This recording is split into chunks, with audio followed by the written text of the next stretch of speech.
मैं Brajesh Kumar online study Ganga channel में एक बार फिर से आपका स्वागत करता हूं और यूपी टीजीटी सोशल साइंस में ज्योग्राफी को तीसरे लेक्चर को लेकर के मैं आपके सामने उपस्थित हुआ हूं। इससे पहले हम जो चट्टान के बारे में चर्चा कर रहे थे और उसमें हमने आग्नेय और अवसादी शैलों को बता दिया था। अब हमारी जो तीसरी शैल है वह कायांतरित या वह रूपांतरित शैल है। तो आते हैं हम इस पर चर्चा करते हैं। कायांतरित या रूपांतरित, इसे कायांतरित शैल या रूपांतरित शैल कहा जाता है।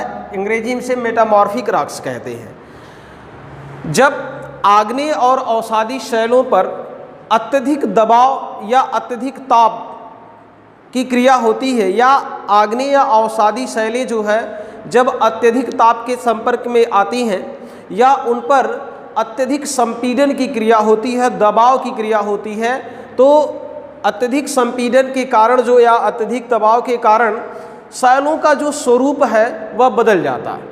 तो अत्यधिक ताप और दाब के कारण जब शैलें अपने मूल स्वरूप में परिवर्तित हो जाती हैं, तो अत्यधिक ताप और दाब के कारण परिवर्तित इन शैलों को ही कायांतरित या परिवर्तित शैल कहा जाता है। तो कायांतरित या रूपांतरित यानी इनका रूप का परिवर्तन होता है, इनके काया यानी काया का मतलब बनावट से बनावट में परिवर्तन हो जाता है, इसलिए कायांतरित या इन्हें रूपांतरित शैल कहा जाता है। अब इस तरह की शैलों का दबाव के द्वारा ये शैलें जो हैं रासायनिक क्रिया द्वारा या अत्यधिक ऊष्मा या दबाव के कारण जो है इनमें रूपांतरण होता है, और रूपांतरण के दौरान इनका पूरा स्वरूप बदल सकता है। चट्टानें पिघल सकती हैं, रवेदार हो सकती हैं, अगर पहले से रवेदार नहीं हैं तो रवेदार हो सकती हैं, अगर पहले से रवेदार हो तो पुनः उसमें रवेदार हो सकते हैं। शैलों का नवीनीकरण हो सकता है, लेकिन शैलें ना तो विघटित होती हैं और ना ही वियोजित होती हैं। शैलें ना तो विघटित होती हैं और ना ही वियोजित होती हैं। यानी शैलों में रूपांतरण की प्रक्रिया होती है, शैलों का स्वरूप बदल जाता है। शैलें दानेदार हो सकती हैं, अगर पहले से दानेदार है तो उनमें नए दाने रवे बन सकते हैं। शैलों का नवीनीकरण हो जाता है, वह पिघल सकती है, उनका स्वरूप बदल सकता है, उनकी संरचना बदल सकती है, परंतु उनका विघटन और वियोजन नहीं होना, यानी वह विघटित और वियोजित नहीं होती हैं। तो अत्यधिक दबाव और ताप के कारण शैलों के स्वरूप में परिवर्तन को ही कायांतरित या रूपांतरित शैल कहते हैं। एक छोटा सा उदाहरण आप गांव देहात का ले लीजिए, जैसे भट्ठे पर ईंट का निर्माण, ये सबसे अच्छा उदाहरण है कायांतरित या रूपांतरित शैल का। मिट्टी से ईंटें की एक संरचना दी जाती है, उसे सांचे द्वारा तैयार किया जाता है, मिट्टी गूंथी जाती है। यह मिट्टी हमारी अवसादी शैल है, और इससे जो है एक ईंटे का आकार दिया जाता है और ईंटे को इसे अत्यधिक ताप पर जो है पकाया जाता है। और जब इसे अत्यधिक ताप पर पकाया जाता है तो यही जो कच्ची मिट्टी का ईंटा है पक करके जो है इसका रंग परिवर्तन हो जाता है। रूपांतरण हुआ यानी इसका रंग परिवर्तित हो गया। जब यह कच्चा था तो इसका दूसरा रंग था, जब यह पक गया अत्यधिक ताप के कारण तो इसका रंग चेंज हो जाता है। यह लगभग लाल कलर का हो जाता है, हल्का गुलाबी कलर का रहता है। बहुत अधिक ताप इसमें पड़ता है तो ये पिघल करके टेढ़ा मेढ़ा भी हो जाता है, काला भी हो जाता है, लेकिन विघटित नहीं होता। ये नहीं है कि अत्यधिक ताप के कारण ये छिन्न भिन्न हो गया, टूट गया, बिखर गया, ऐसा नहीं होता। अत्यधिक ताप और दाब के कारण शैलों का रूप परिवर्तन हो जाता है, उनका रंग परिवर्तन हो जाता है, उनका स्वरूप परिवर्तन हो जाता है, और शैलें रावेदार या दानेदार हो सकती हैं, उनका नवीनीकरण हो सकता है, नए शैलों का निर्माण हो जाता है, लेकिन वह विघटित और वियोजित नहीं होती हैं।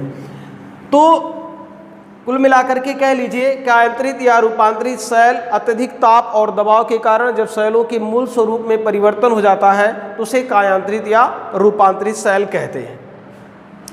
अब ये रूपांतरण के कारक क्या? तो रूपांतरण में भाग लेने वाले कारक, रूपांतरण में भाग लेने वाले कारक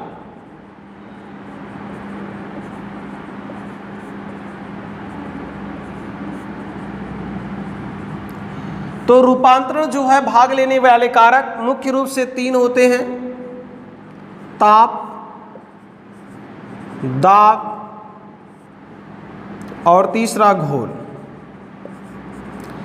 यानी ताप या ऊष्मा द्वारा रूपांतरण, दाब या संपीड़न द्वारा रूपांतरण या और घोलीकरण द्वारा रूपांतरण। यानी शैलों के मूल स्वरूप में जो रूपांतरण होता है वह अत्यधिक ताप के कारण, यानी जब अत्यधिक ताप के संपर्क में शैलें आती हैं तो उनके मूल स्वरूप में परिवर्तन हो जाता है। इसका सबसे अच्छा उदाहरण हमने आपको बताया, जैसे ईंट पर भट्ठे पर ईंट आपका बनाया जाता है। इसके अलावा संगमरमर का निर्माण भी अत्यधिक ताप के कारण होता है। जब चूने की शैलें डाई के गर्म संपर्क में आती हैं तो वह पिघल करके उनका स्वरूप बदल जाता है और संगमरमर में परिवर्तित हो जाती हैं। तो ताप के कारण जो है शैलों के मूल स्वरूप में परिवर्तन आ जाता है। अत्यधिक दबाव के कारण, जब कभी शैलों पर अत्यधिक दबाव पड़ता है, अत्यधिक संपीड़न की क्रिया होती है, तो उस दबाव के कारण भी कभी कभी शैलों के मूल स्वरूप में जो है वह परिवर्तन आ जाता है। जैसे आप कोयला देख लीजिए, कोयले का निर्माण वनस्पतियों के लंबे समय तक भूगर्भ में दबने के कारण होता है। जब वनस्पतियां लंबे समय तक भूगर्भ में दबी रहती हैं तो अत्यधिक दबाव के कारण धीरे धीरे वनस्पतियां कोयले के रूप में परिवर्तित हो जाए। यह दबाव जितने लंबे समय तक होता है, कोयला उतना ही अधिक परिवर्तित होता चला जाता है। जैसे कोयले का परिवर्तित रूप पहला पीट है। पीट में जो है कोयला में वनस्पतियां हमको दिखाई देती हैं कि ये वनस्पतियों का परिवर्तन। पीट और लंबे समय तक रहता है तो वह लिग्नाइट, बिटुमिनस के बाद एंथ्रेसाइट, लिग्नाइट, एंथ्रेसाइट में इस तरह से वह और भी कठोर होता चला जाता है। तो जो सबसे अच्छा किस्म का कोयला है वह एंथ्रेसाइट माना जाता है, लिग्नाइट, बिटुमिनस माना जाता है। तो इस तरह से कोयला भी अत्यधिक दबाव के कारण जो है वनस्पतियां कोयले में परिवर्तित हो जाती हैं। इसके अलावा घोल के कारण, तो जल में घुली हुई ऑक्सीजन और कार्बन डाइऑक्साइड से घुलित जो जल होता है, जल में घुली हुई ऑक्सीजन या कार्बन डाइऑक्साइड युक्त जल जब शैलों के संपर्क में आता है तो शैलों से कुछ खनिज को घोल करके वह अपने में आत्मसात कर लेता है और इस तरह से घोलीकरण क्रिया के परिणाम स्वरूप वही जो तत्व उसमें घुले हुए जल में रहते हैं, जब किसी दूसरे तत्वों के संपर्क में आते हैं तो उनसे रासायनिक क्रिया करके जो है उनको चेंज कर देते हैं। इस तरह से घोलीकरण क्रिया के द्वारा भी जो है शैलों में परिवर्तन होता है। तो रूपांतरण में भाग लेने वाले जो कारक है मुख्य रूप से 3 हैं। अत्यधिक ताप के कारण रूपांतरण है, दाब के कारण रूपांतरण और घोलीकरण में मुख्य रूप से रिएक्शन कर लीजिए, एक तरह से रासायनिक परिवर्तन होता है और रासायनिक परिवर्तन मुख्य रूप से जल की घोलीकरण क्रिया द्वारा संपादित होता है। तो इस तरह के रूपांतरण बहुत कम देखने को मिलते हैं, लेकिन ताप और दाब की रूपांतरण बहुत ज़्यादा देखने को मिलते हैं। अब आते हैं हम नेक्स्ट टॉपिक पर, कायांतरित शैल का वर्गीकरण। कायांतरित शैल का वर्गीकरण। तो कायांतरित शैल का वर्गीकरण जो है वह 2 आधारों पर किया जाता है। पहला है कायांतरित शैल का वर्गीकरण जो है वह 2 आधारों पर किया जाता है। पहला है आपका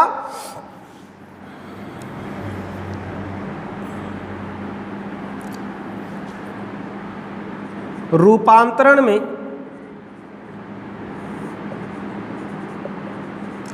भाग लेने वाले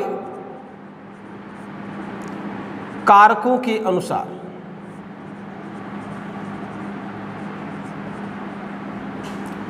रूपांतरण में भाग लेने वाले कारकों के अनुसार वर्गीकरण। रूपांतरण में भाग लेने वाले कारकों के अनुसार वर्गीकरण। तो रूपांतरण में भाग लेने वाले कारकों के अनुसार जो है मुख्य रूप से इन्हें 4 भागों में बांटा जाता है। पहला तापीय रूपांतरण,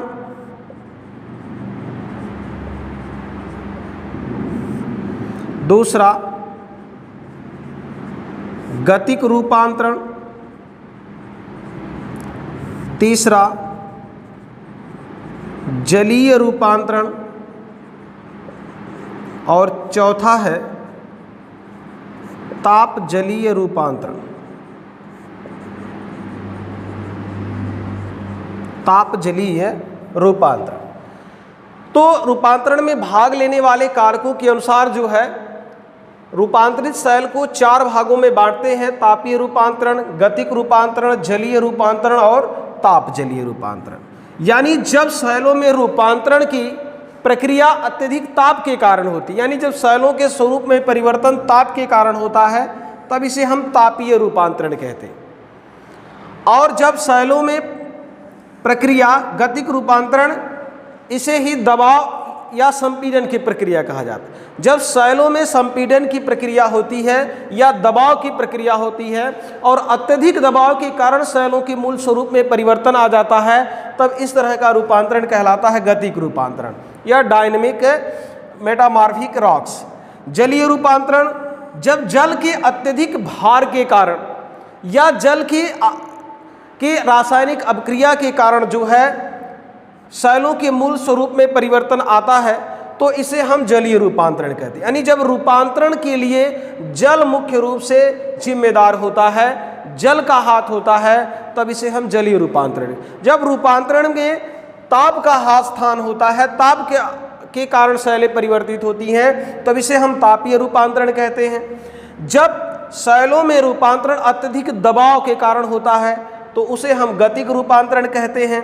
जलीय रूपांतरण, जब शैलों में रूपांतरण की प्रक्रिया जल के कारण होती है, तो इसे जलीय रूपांतरण कहा जाता है। और जब रूपांतरण में ताप और जल दोनों का योगदान होता है, जब रूपांतरण में ताप और जल दोनों का योगदान होता है, तो इस तरह की रूपांतरण प्रक्रिया को जो है ताप जलीय रूपांतरण कहा जाता है। तो ये थे रूपांतरण में भाग लेने वाले कारकों के अनुसार वर्गीकरण। दूसरा इनका वर्गीकरण है क्षेत्र के अनुसार वर्गीकरण।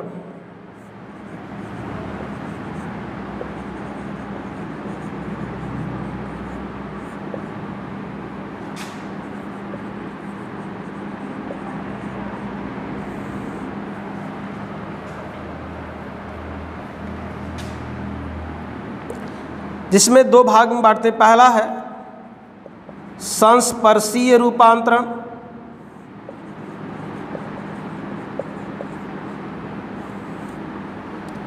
और दूसरा है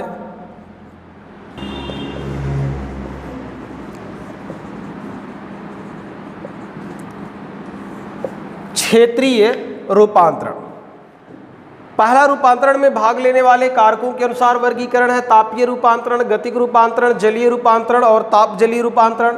जब शैलों में रूपांतरण या कायांतरण ताप के कारण होता है, तो इसे हम तापीय रूपांतरण कहते हैं। जब शैलों में अत्यधिक दबाव के कारण रूपांतरण होता है, तो इसे गतिक रूपांतरण कहा जाता है। और जब जल के कारण जल के अत्यधिक दबाव या घोलीकरण की प्रक्रिया या रासायनिक प्रक्रिया के द्वारा रूपांतरण होता है, तो इसे हम जलीय रूपांतरण कहते हैं। और जब रूपांतरण में ताप और जल दोनों का योगदान होता है, तो इसे हम ताप जलीय रूपांतरण कहते हैं। दूसरा वर्गीकरण है क्षेत्र के अनुसार वर्गीकरण, जिसमें पहला आपका है संस्पर्शी रूपांतरण और दूसरा है क्षेत्रीय रूपांतरण।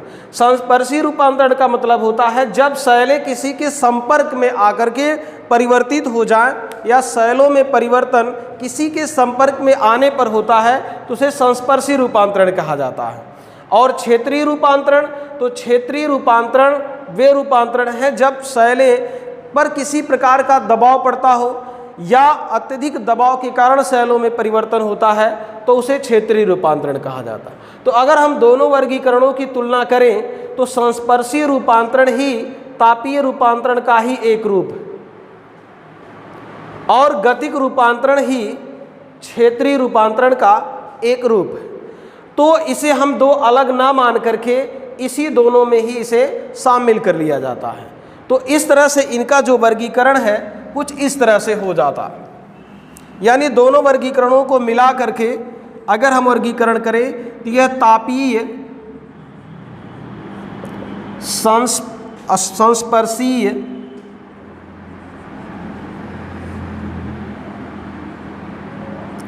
संस्पर्शी रूपांतरण हो जाता है। यह गतिक या क्षेत्रीय रूपांतरण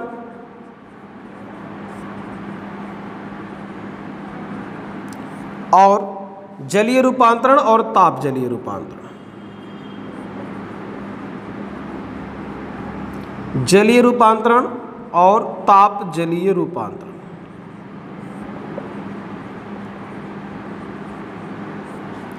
इस तरह से इनके कुल जो है ये 4 वर्गीकरण हो जाते हैं। तापीय रूपांतरण या संस्पर्शी रूपांतरण, जब अत्यधिक ताप के संपर्क में आने से सेलों के मूल स्वरूप में परिवर्तन होता है, उसे तापीय या संस्पर्शी रूपांतरण कहते हैं। और संगमरमर इसका सबसे अच्छा उदाहरण है। जब गर्म डाइव के संपर्क में चूने की सेलें आती हैं तो अत्यधिक ऊष्मा के कारण जो है चूने का पत्थर वह पिघल जाता है और उनके पिघलने के बाद उनके मूल स्वरूप में परिवर्तित हो जाती है और वह संगमरमर में परिवर्तित हो जाती है। इसी तरह से सबसे अच्छा उदाहरण है भट्ठों पर जहाँ ईंट पकाया जाता है। ईंट इसका सबसे अच्छा उदाहरण है कि ईंट जो है अत्यधिक ताप के कारण जो है अपने उसके मूल स्वरूप में परिवर्तन, यानी कच्ची मिट्टी को जब ईंट में भट्ठे में पकाया जाता है तो वहाँ पर वह धीरे धीरे अत्यधिक ऊष्मा के कारण उनके मूल स्वरूप में परिवर्तन हो जाता है। तो ये सबसे अच्छा उदाहरण। गतिक या क्षेत्रीय रूपांतरण है, जब अत्यधिक दबाव या संपीड़न के कारण सेलों के मूल स्वरूप में परिवर्तन होता है तो उसे गतिक या क्षेत्रीय रूपांतरण कहते हैं। और इसका सबसे अच्छा उदाहरण आपका है कोयला। कोयले यानी जब वनस्पतियाँ लंबे समय तक जो है धरातल में दबी रहती हैं तो अत्यधिक लंबे समय तक दबे रहने के कारण धीरे धीरे उनके सेलों में उनके में परिवर्तन आने लगता है और वह परिवर्तित हो करके जो है कोयले के रूप में परिवर्तित, वनस्पतियां जो है धीरे धीरे कोयले के रूप में परिवर्तित। और जितने ही लंबे समय तक ये दबी रहती हैं अच्छे कोयले के अच्छे प्रकारों में जो है यह परिवर्तित होती चली जाती हैं। तो इस तरह से जो है इसमें दबाव का हाथ होता है। जलीय रूपांतरण और ताप जलीय रूपांतरण, तो इस तरह के रूपांतरण बड़े पैमाने पर नहीं मिलते, ये बहुत ही छोटे पैमाने पर मिलते हैं और इनका बहुत ही कम महत्व होता है। और जलीय रूपांतरण में जल में घुली हुई ऑक्सीजन या कार्बन डाइऑक्साइड जब किसी खनिज के संपर्क में आती है तो उसे घोल करके वह निकाल देती है।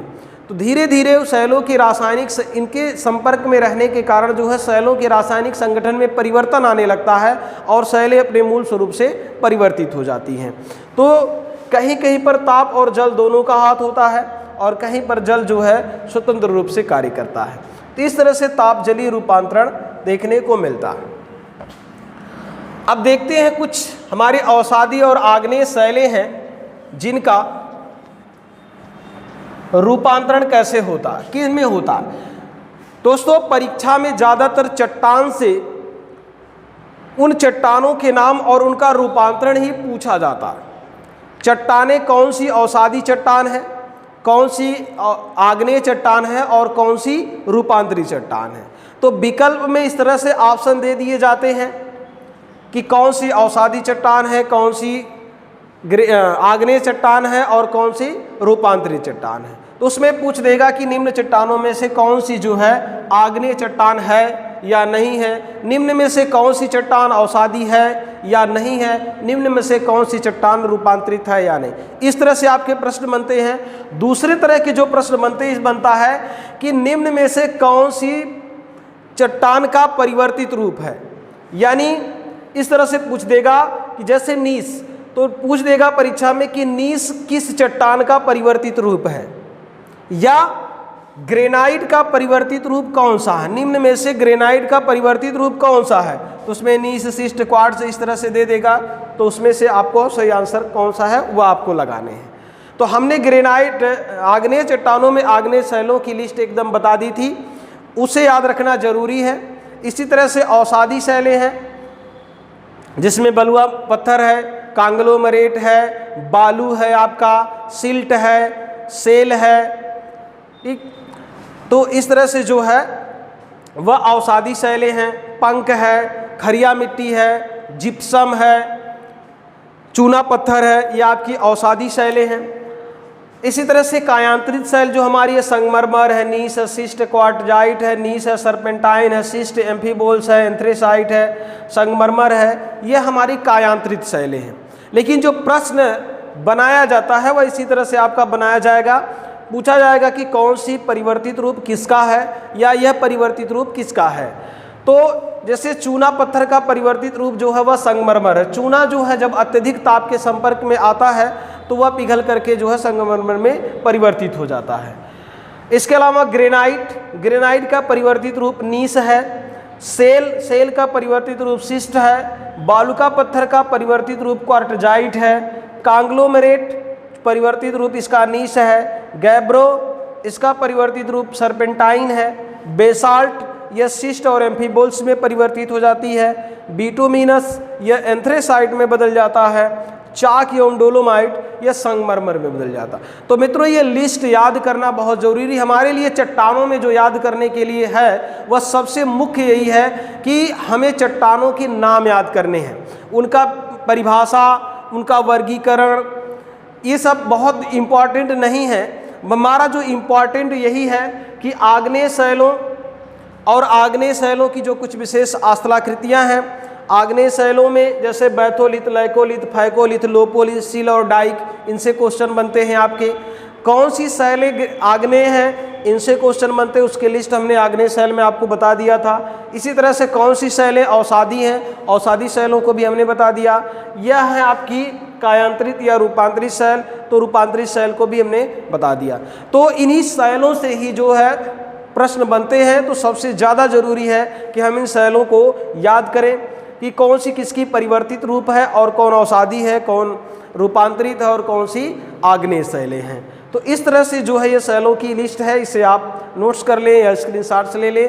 तो ये अब हमारा जो ये पहला टॉपिक था चट्टान, वह चट्टान जो है यहीं पर ख़त्म हो जाता है, जिसमें हमने आपको सब कुछ बता दिया है। तो इस तरह से आप जो है इनको याद करें, इनको नोट्स बना लें और जो है इस तरह के प्रैक्टिस आप बार बार करेंगे तो याद रहेंगे। ये थोड़े से नाम इनके कठिन जरूर हैं, लेकिन इसे अगर हम बार बार पढ़ेंगे तो ये हमको याद होता रहेगा।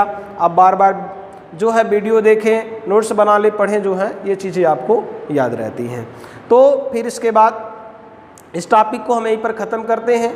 फिर मिलते हैं आपको हम नेक्स्ट वीडियो में। अगर ये वीडियो आपको पसंद आया हो तो इसे लाइक और शेयर करिए। इसके अलावा स्क्रीन पर दिए गए नंबर पर अगर आप हमारे चैनल से जुड़ना चाहते हैं, यूपी टीजीटी के क्लास ज्वाइन करना चाहते हैं, तो दिए गए नंबर पर आप संपर्क करिए। सबसे न्यूनतम शुल्क में जो है आपको सारी कक्षाएं मिलेंगी। तो मिलते हैं हम नेक्स्ट वीडियो में, तब तक के लिए नमस्कार।